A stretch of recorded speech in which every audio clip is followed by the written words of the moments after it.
Hi, welcome to Foreigner in the Philippines. Well, as things progress, life changes, and we make our mind up on certain things. We change the way that we look at things. I think that we change the way that we behave. We are hopefully learning with every turn, with every day.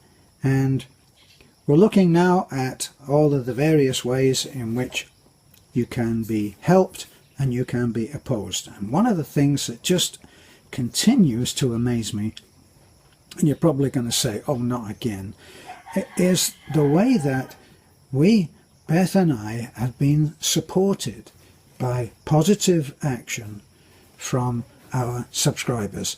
And it makes me think, and maybe I can, somebody said, oh no, you're so full of it, I can't stop laughing. And maybe I am. Maybe I'm a romantic. Maybe I still believe that that good can come of doing good. Now, here's the thing: when you do a good deed for someone, the best possible way is if you can do the good deed and then quietly walk away. That's what the Lone Ranger used to do. Remember the Lone Ranger? He used to get up and he'd be seen on a hill far away, and his horse would do this prancing thing where it lifted its front legs off, and he would wave his hat and he would say, "Hi ho, Silver!" And somebody in the foreground who was part of the small town that he had just liberated from the big bad guys would say, "My, who is he? We never got to thank him."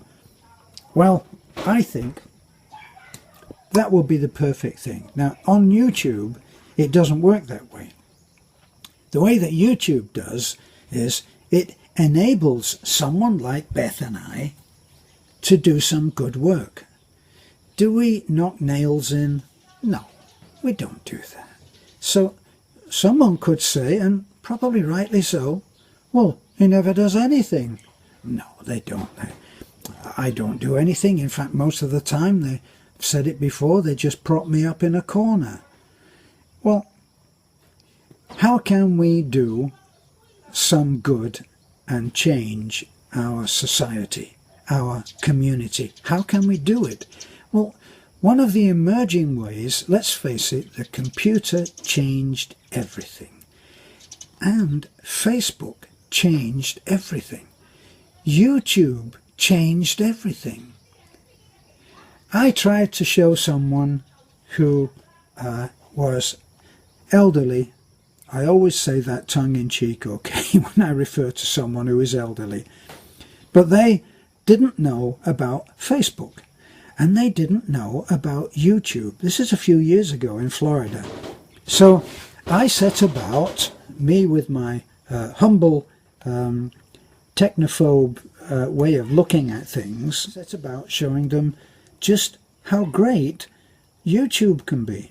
Now, they already had a page on Facebook, so they were doing okay with that. They could put messages and photographs on it. But YouTube was a complete mystery. Now, that may seem just impossible to us as we are so conversant with YouTube. But I said, you can find anything out on YouTube. And the lady looked at me and said, "Really?" And I said, "Yeah, let's just pick something." And I said, "What can we pick? What would be the most just unusual thing to pick?" They said, "How to crochet baby boots." And she said, "Well, there won't nobody. Why would anybody do that?" So I said, "Well, let's put it in and see." And we typed in, question, "How to crochet baby boots." And within like 1.5 seconds, milliseconds in fact, there's about 8,000 sites that you can go to that will show you blow by blow, if that's the right way to describe it, how to crochet baby boots. So it just illustrated how much things have changed, the way that we do things. So back to doing a good deed. back to helping. We looked around at how can we help, and we looked around and we sat in that hovel that belonged to the paralyzed man. For those of you who actually follow our videos, these names that I'm quoting now will actually mean something to you. But there is a video for the strangers, the newcomers. There is a video out there about the paralyzed man. So go and have a look, and then you'll know. So I don't have to explain everything again. So we're sitting there and we're looking at this wretched situation. We said to each other, how can we help? And right now, if we were millionaires, we would have just busied ourselves, gone down to the to Pasatimio and said, we need you and the Superman team. We're going to send you around there. Tell us what you need, and we'd have paid for it out of our pocket. Well, that's not going to happen, is it? Because that pocket has just got a few centavos in it, okay, of my money. We have enough to live on from my pensions. We're not complaining. We're doing fine. But we wanted to help. So how can you do that? Well, one of the things that I realized about charity is that you don't get to see what your money did. So you send money to these big organizations and you don't get to see what happened. Plus, as one friend of ours, I think Stephen Keebler, said, he couldn't even understand the yearly printout about where this had gone and what that was for and who got this. What will finally hit you is if you can find out what the percentage is that's taken from your donation. How much of your dollar goes to the company and how much of your dollar goes to the person or the project. And that's where you might start to get a little bit disappointed. Also, the money that the top guy makes. Now, if the top guy is making anything like the top CEOs of huge corporations, then they're up in the millions of dollars. So I find that this is a bit disappointing, and we both said, well, how about if we don't need any money ourselves, right? We will benefit from the project because we'll post interesting videos, and eventually our channel will take off. And that was back then when we had nobody was interested in our channel, right? This is all of 3 to 4 months ago. So we said we'll benefit from that because as our channel takes off, hopefully it will start to make us some money. Right. So we went ahead and we said we're going to write the story of the paralyzed man. And we gave him that emotive title, The Paralyzed Man. House of the Paralyzed Man became a story. And as the story was publicized, it began to catch the imagination of people who want to give, but like so many, are disappointed that they don't really see anything happening. Now, the first one was the big one. We publicized Paralyzed Man, but then we found out about Desiree. And Desiree was a young woman who had been struck down by a mysterious kind of illness. Maybe it wasn't so mysterious for someone in the West. With all of their medical facilities, they probably have found out what was happening with her. She'd have gone into physio. She'd have been in there every day with a proper gym that was made for people with physical disabilities. And who knows, she might even be completely well by now. But back then, she didn't have a house. All that she had was a roof that covered on 6 poles, 6 support posts, with nothing else, and a dirt floor. Well, we went in, we publicized that story of Desiree, and people their passion was ignited, and when we got the money, we were able to do what was needed. And we did that, and because the money was designated for Desiree. This was the difference between this and other projects that we've had. Other projects that we've had, we went in and we said, anything, we're going to build a house, for instance, going to build a house, anything that's left over from building that house will go to the next house. And that has worked very well. With Desiree, she obviously needed some ongoing treatment. So gifts came in and the giver said, I want this to be given to Desiree. And we finished the house. We had Pastor Timio did the blessing. Desiree and her sister said their thanks, shed their tears. We're grateful. We're happy and have remained so. And we were able to move on. But before we did that, what was left over, if my memory serves me right, and I'm not the treasurer here, I'm not the accountant, I don't concern myself with that, I believe it was like 17 or 18,000 pesos. And that was minus the 2,000 something that we purchased a bag of rice for her. So we went, we took a bag of rice and we gave her the change, which was about 16,000 pesos. So that worked very well. How did it work? Look at what we did. We have a YouTube channel. We don't need to make a ton of money at the start. So we said, we'll just work for our own benefit, and that is to create a channel. And that's what we did.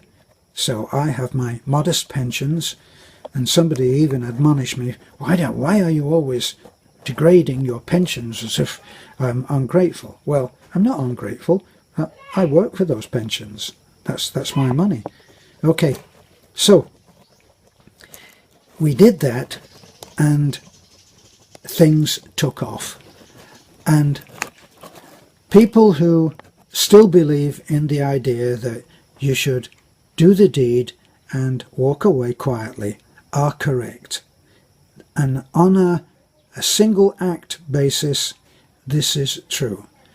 But when the people who need the help live in a remote place with no exposure to kind people who can come in and do that stuff with their own money, you have to move up into the next thing, which in our case now is YouTube. So we've moved into YouTube. Our benefit is that we have material for making videos of, and that's what we do. And in doing that, people find something that they can identify with and send money for. How do they know what happens to the money? Well, this is not an accounting that would satisfy the IRS, but as Stephen Keebler, one of our very good friends, said, what has to be understood is that Terence and Beth are not a charity. They are private individuals who are given gifts that enable them to do charitable acts. And that's the difference. So, publicity is everything, even the bad publicity. All of the trolls that have thought that they would damage us, yes, they caused us some sleepless nights, but actually, in making us the flavour of the month for being bashed, they've also raised our profile, raised our visibility. We are, as I say, the flavour of the month. Well, funny how it turns out, isn't it? Is that eventually people will come to our site and look at what we do, look at what we say we do, and look at the finished products, and it's all there. So, this is the new way of helping. And actually, it's not so new if you think about how the Red Cross and The other, I'm not familiar with all of these charities, but these big charities have all publicised what they do, and in publicising what they do, in raising the awareness of the help that they try to give, they get donations. And of course, because they're registered charities, their donation can be tax deductible, which is really good for companies who want to help and make a donation which is huge, probably tens of thousands, and they donate that part, and that becomes a tax deductible amount. So in actual fact, even though they may be donating, say, $20,000, what it actually means in real terms is something more like $10,000 or $12,000, because the other will be a tax deductible amount. So we don't get that, of course, and at some point we'll have to remain below the threshold of what you're allowed to receive as a gift before you start paying tax. Well, I don't have to pay tax on my pension because it's so minimal. There are people out here who are doing very well on their pensions and live a very grand life because they've worked their entire life in a high-wage job, and they've amassed the return on their Social Security pension. So they're the lucky ones. Congratulations, well done, I envy you. So that's how it is right now. The idea of publicizing what you do is not so that you get a pat on the back. It's not so that you will be famous. It's none of that. All it is so that the stories that you show as being in your area of action will receive some help, which is what it's all about. So that's a kind of a long-winded explanation, but then I'm long-winded, aren't I? This is a foreigner in the Philippines. Take care. Bye for now.